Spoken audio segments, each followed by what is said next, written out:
What's up les catch addicts, c'est Jimbo. Et oui, je sais, ça faisait un petit moment qu'on s'était pas retrouvé pour une review. Et aujourd'hui, mes chers amis catch addicts, on se retrouve pour les résultats du SmackDown du 15 septembre 2023. Un épisode de SmackDown qui s'est déroulé du côté de Denver dans l'état du Colorado. Et au programme de cet épisode de SmackDown, nous avons un match qui va opposer Finn Balor à AJ Styles. Ça annonce un très bon match entre les deux, et dans le but de se préparer à son match de championnat et à la semaine prochaine contre Io Sky, Asuka est présente pour affronter Bayley, et ce soir dans le main event de cet épisode de SmackDown, nous avons droit à un Grayson Waller Effect avec comme invité spécial John Cena. Donc voilà le programme de cet épisode de SmackDown, j'espère que vous êtes prêts, moi c'est le cas, allez c'est parti.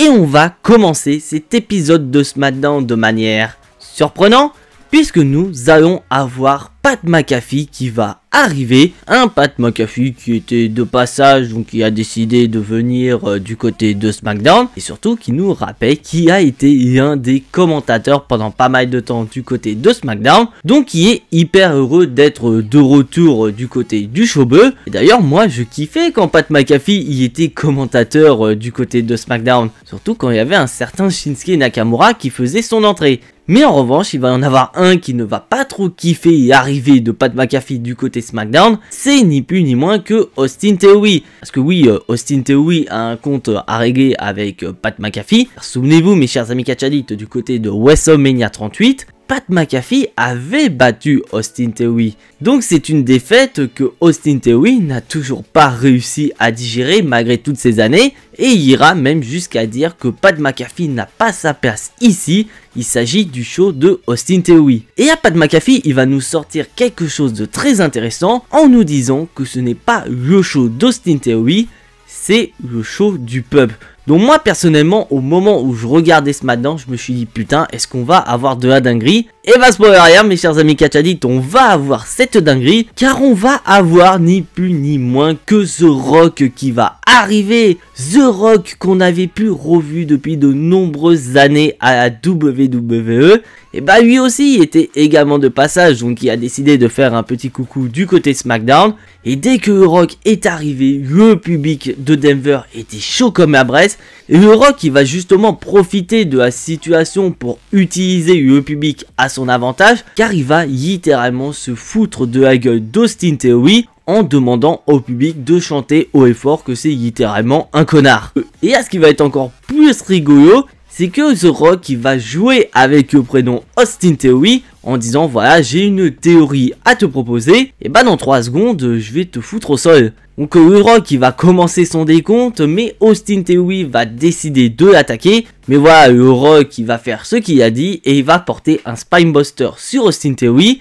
Et là on va avoir le mouvement le plus électrisant du divertissement sportif, car The Rock va porter son People Elbow sur Austin Theory. Et d'ailleurs Pat McAfee va suivre le mouvement et porter également son People Elbow. Donc un opener de SmackDown comme je l'ai dit que je trouve assez surprenant, parce que ok ça n'a rien à voir avec ce qui se passe à l'heure actuelle du côté de SmackDown, mais n'empêche ça fait énormément plaisir de voir Pat McAfee, mais surtout revoir The Rock, parce qu'on a pu voir il y a de ça quelques temps, The Rock a confirmé lors des interviews que le plan d'origine était qu'il affronte Roman Reigns du côté de WrestleMania 39, mais comme on a pu le voir, Roman Reigns a affronté Cody Rhodes à la place. Mais apparemment, The Rock aurait confirmé qu'il serait disponible pour l'année prochaine. Donc on peut imaginer que cette fameuse confrontation entre The Rock et Roman Reigns puisse finalement voir le jour, mais cette fois-ci du côté de WrestleMania 40. Et après ça, on va passer dans les quiz avec The Rock qui est en train de parler avec Pat McAfee. Mais je vous rappelle qu'il y a un autre catcheur légendaire qui est présent à SmackDown, un catcheur qui a une sacrée histoire avec The Rock, c'est nul autre que John Cena. Et on va avoir The Rock et John Cena qui vont être face à face, c'est incroyable. Mais les deux vont finalement montrer leur respect et on va avoir un câlin entre les deux. Franchement, je me suis retrouvé des années en arrière, c'était vraiment une sensation très nostalgique. Bon, après ça, mes chers amis catch addicts, on va repasser dans le ring avec le premier match de la soirée. Le match qui va opposer Finn Balor à AJ Styles. Bon, dans l'ensemble, on a un très bon combat entre Finn Balor et AJ Styles. Bon, d'un côté, ce n'est pas du tout surprenant parce qu'on a déjà eu des confrontations entre AJ Styles et Finn Balor dans le passé. Et à chaque fois, c'était des très bons combats. Mais là où ce n'est pas du tout surprenant, c'est qu'on va avoir des interventions de Damien Priest et de Dominic Mysterio dans le but d'aider Finn Balor à venir à bout d'AJ Styles. Et là, ce qui est surprenant, c'est qu'on n'a aucun membre de ZOC qui sont là pour aider AJ Styles. Donc est-ce que peut-être AJ Styles a ordonné à ZOC de ne pas se mêler de ses affaires, ou tout simplement on n'a rien à faire de ZOC, donc on les a laissés en backstage. Mais ce qu'il faut savoir, c'est que l'arbitre va voir les interventions du Judgment Day et va donc décider de renvoyer Damien Priest et Dominic Mysterio dans les vestiaires. On ce qui fait les bonnes affaires d'AJ Styles qui va pouvoir enfin s'occuper de Finn Balor sans avoir des risques d'intervention. Et bah ce n'est pas du tout le cas. Parce que la fin du combat va tourner à l'avantage d'AJ Styles, nous allons avoir Jimmy Uso qui va arriver. Et ce dernier va donc distraire AJ Styles, ce qui va permettre à Finn Balor de porter un roll-up pour le compte de 3. Donc une victoire de Finn Balor sur AJ Styles. Et malheureusement, on a un AJ Styles qui se retrouve dans une merde pas possible. Parce que tu sens que AJ Styles là, il est en rivalité à la fois avec le Judgment Day, mais également avec la Bloodline. Et d'ailleurs, on se demande pourquoi Jimmy Uso a décidé d'intervenir lors de ce combat. Et bah juste après le combat, on va avoir Jimmy Uso dans les backstage, sous les yeux attentifs d'un certain Polyman qui veille au loin.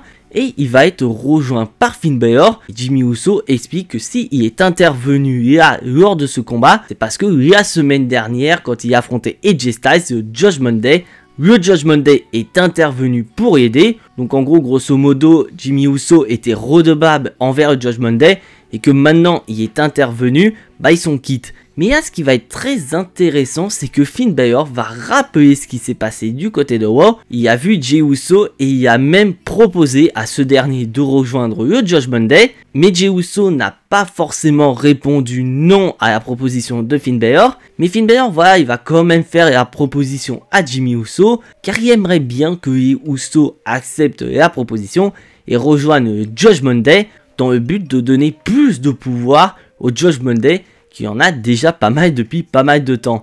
Et tout ça, comme je l'ai dit, sous les yeux lointains d'un certain Polyman qui pourrait très bien balancer à Roman Reigns que Jimmy Uso est courtisé par le Judgment Day. Si Roman Reigns veut garder Jimmy Uso au sein du Judgment Day, il faudrait peut-être qu'il intervienne.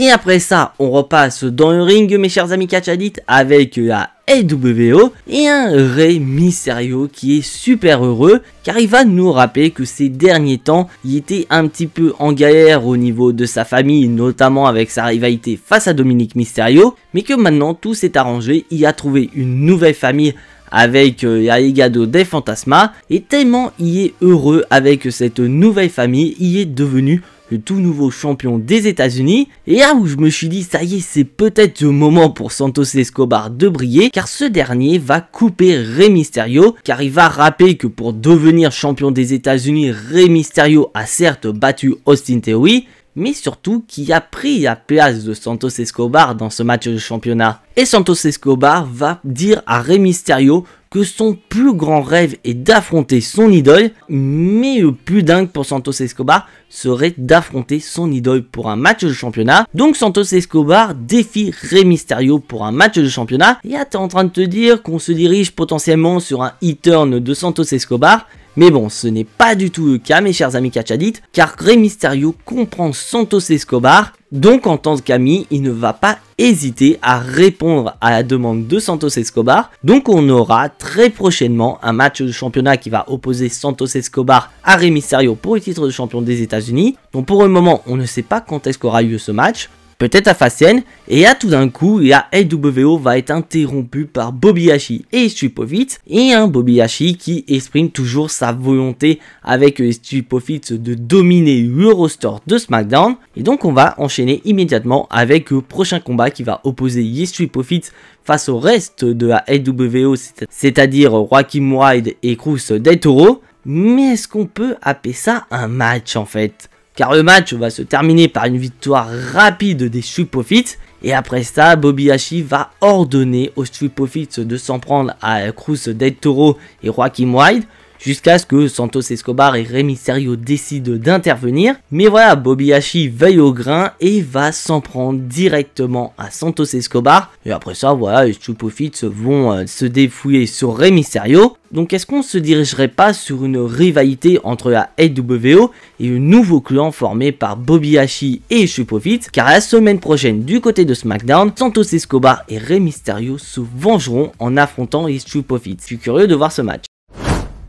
Et maintenant, mes chers amis catch addicts, on va passer au prochain combat, certainement le match que tout le monde attendait pour cet épisode de SmackDown, le match revanche de The Miz contre LA Knight. Et franchement, le match est dans la continuité de celui qu'on a eu du côté de Payback. Bon, après, la différence, c'est qu'on n'a pas John Cena en tant qu'arbitre spécial, donc on n'a pas vraiment cette tension entre The Miz et John Cena lors du combat. Et franchement, on a droit à un très bon combat d'une dizaine de minutes entre The Miz et LA Knight. Et là, je vais faire vraiment mon difficile. Personnellement, j'avais misé sur une victoire de The Miz lors de cet épisode de SmackDown. Car pour moi, je pense que The Miz devait remporter ce combat. Surtout au vu de ce qui s'est passé du côté de Raw où il a explosé Akira Tozawa. Et qu'une victoire de The Miz face à LA Knight pouvait ouvrir la possibilité d'une troisième confrontation entre les deux du côté de Fastlane. Donc voilà, même si The Miz aurait perdu, ça ne m'aurait absolument pas dérangé, puisque ça va être le cas, mes chers amis catch addicts. LA Knight va remporter le combat, et je pense qu'il a terminé sa rivalité avec The Miz. Et là, ce qui va être le plus intéressant, c'est qu'après le combat, LA Knight va prendre le micro, et ce dernier va envoyer un énorme message à l'ensemble des champions du roster, donc que ce soit Seth Rollins, Gunther, Rey Mysterio ou encore Roman Reigns. Il annonce la couleur, il est prêt à toucher l'or. Mais vous allez voir que cette déclaration de LA Knight ne va pas plaire à tout le monde, car on a Paul Heyman et Solo Sikoa qui regardaient ce match d'un œil très attentif, surtout qu'on a Solo Sikoa qui n'apprécie pas les propos de LA Knight et veut littéralement le détruire. Sauf que Paul Heyman va l'arrêter et va lui dire que ce n'est pas le moment de s'intéresser à LA Knight. Déjà, ils ne peuvent pas parce qu'ils n'ont pas l'accord de Roman Reigns pour le faire, mais surtout qu'ils ont quelque chose à régler autour d'un certain Jimmy Uso. Donc voilà, Solo Sikoa, il est calmé, il va pas s'en prendre à LA Knight, mais par contre, il rappelle à Paul Heyman qui sait ce qu'il doit faire ce soir, donc ce qui va laisser Paul Heyman complètement sur cul et il appellera immédiatement Roman Reigns. Et après ça, on va passer au match main event de cet épisode de SmackDown. Et personnellement, c'est le flop de la soirée selon moi. Le match qui va opposer Bayley à Asuka. Car en soi, le match est assez osef entre les deux catcheuses. Parce que c'est clairement un match dans le but de préparer Asuka à son match de championnat la semaine prochaine face à Io Sky. Parce que ok, le match Io Sky contre Asuka, j'attends ce match avec impatience. Car c'est vraiment la première fois que ces deux catcheuses vont s'affronter en une contre une pour un match de championnat. Et d'ailleurs, à titre d'information, il s'agit du premier match 100% japonais du côté féminin à la WWE. Donc ce match s'annonce pour être une énorme dinguerie. Et maintenant, on va passer à la fin du combat, où on va se diriger à l'extérieur du ring, où Bayley s'apprête à faire passer Asuka à travers la table des commentateurs. Et à surprise, on va avoir Shotzi qui va apparaître. Et là, tout d'un coup, Bayley commence à avoir peur. Parce que, petite piqûre de rappel, Bayley a quand même coupé des cheveux de Shotzi il y a de ça quelques semaines. Et depuis, Shotzi ne veut qu'une seule chose, c'est de se venger de Bayley. Donc ce qui fait qu'à la vue de Shotzi, Bayley commence à paniquer. Ce qui va permettre à Asuka de revenir dans le match et porter un roll-up pour le compte de 3. Ah oui, parce que je vous ai pas dit, mais cet épisode de SmackDown, c'est Roll-Up City. Donc une victoire assez logique de la part d'Asuka, mais surtout qu'on en profite pour donner de l'intensité à la rivalité entre Shotzi et Bayley. Vraiment, cette rivalité a cruellement besoin d'intensité, mais tu vois très clairement que le roster féminin est clairement le point faible de la WWE. Et après ça, mes chers amis catch addicts, on va passer au segment main event de cet épisode de SmackDown. Nous accueillons Grayson Waller pour son Grayson Waller Effect. Et pour cette nouvelle édition, Grayson Waller a pour invité spécial John Cena. Donc ça fait plaisir de voir John Cena revenir du côté SmackDown. Parce que oui, on l'a pas eu la semaine dernière parce qu'il était du côté de Inde où il a combattu aux côtés de Seth Rollins face à Imperium. Et Grayson Waller va revenir sur ce qui s'est passé lors du dernier Payback. Car pour rappel, John Cena était hôte de Payback, mais surtout qui a été arbitre spécial lors du match entre LA Knight et The Miz. Et pour Grayson Waller, le comportement de John Cena qui a eu du côté de ce Payback est inadmissible, car pour Grayson Waller, quand tu es hôte, tu dois pas te mettre en avant, tu dois mettre les autres superstars en avant. Et il ira même jusqu'à dire à John Cena, écoute mec, prends exemple sur moi, parce que moi j'arrive bien mieux que toi. Ou à Grayson Waller, tu viens de faire une énorme connerie là. Et à Grayson Waller, il va enchaîner les conneries en disant que John Cena n'est plus du tout le même depuis sa défaite face à Austin Theory du côté de WrestleMania, dont des propos qui ne vont pas du tout plaire à John Cena, et ce dernier va commencer à enlever la casquette et le t-shirt dans le but de frapper Grayson Waller, et il n'aura même pas le temps de porter la main sur Grayson Waller car on aura la musique de Jimmy Deuxième Uso qui va retentir, et un Jimmy Uso qui va nous redire ce qu'il a dit il y a de ça 2 semaines. Personne ne veut voir John Cena et lui demande carrément de quitter le ring. Et là d'un coup, on va avoir Solo Sikoa qui va arriver. Solo Sikoa bien sûr accompagné de Paul Heyman. Parce que oui, Solo Sikoa sait ce qu'il doit faire, mais nous on sait pas du tout ce que Solo Sikoa doit faire. Et ben on va y voir parce que Solo Sikoa va confronter John Cena. Et là tu sens que Solo Sikoa s'apprête à casser la gueule de John Cena, au grand plaisir de Jimmy Uso. Mais à surprise générale, Solo Sikoa va se retourner contre son frère et il s'apprête à porter son Samoan Spike sur Jimmy Uso.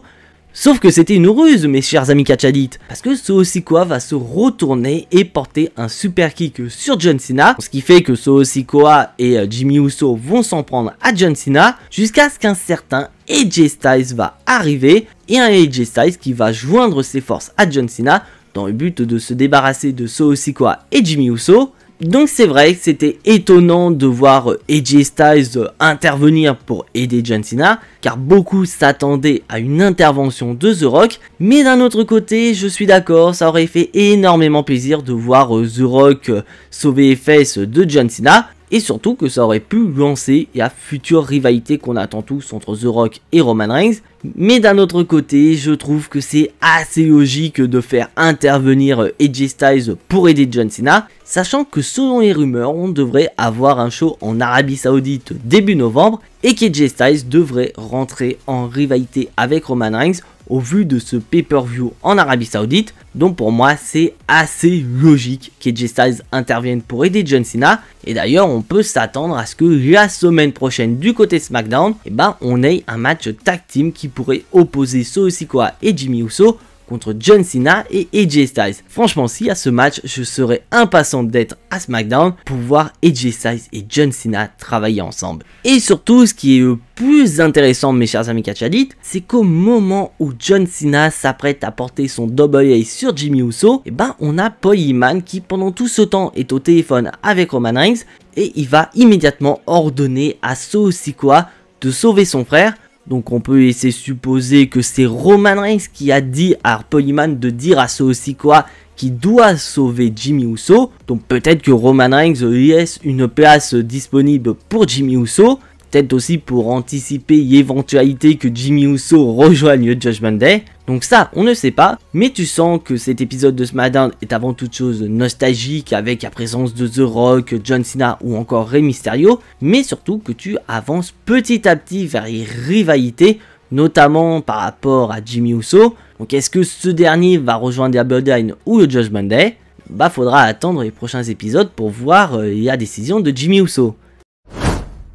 Et c'est sur un SmackDown nostalgique que se termine cette vidéo. Si bien sûr vous appréciez ce que je fais, n'hésitez absolument pas à lâcher votre plus gros pouce bleu qui fait plaisir à la chaîne. Si bien sûr vous n'êtes pas encore abonné à cette chaîne YouTube, vous savez ce qu'il vous reste à faire.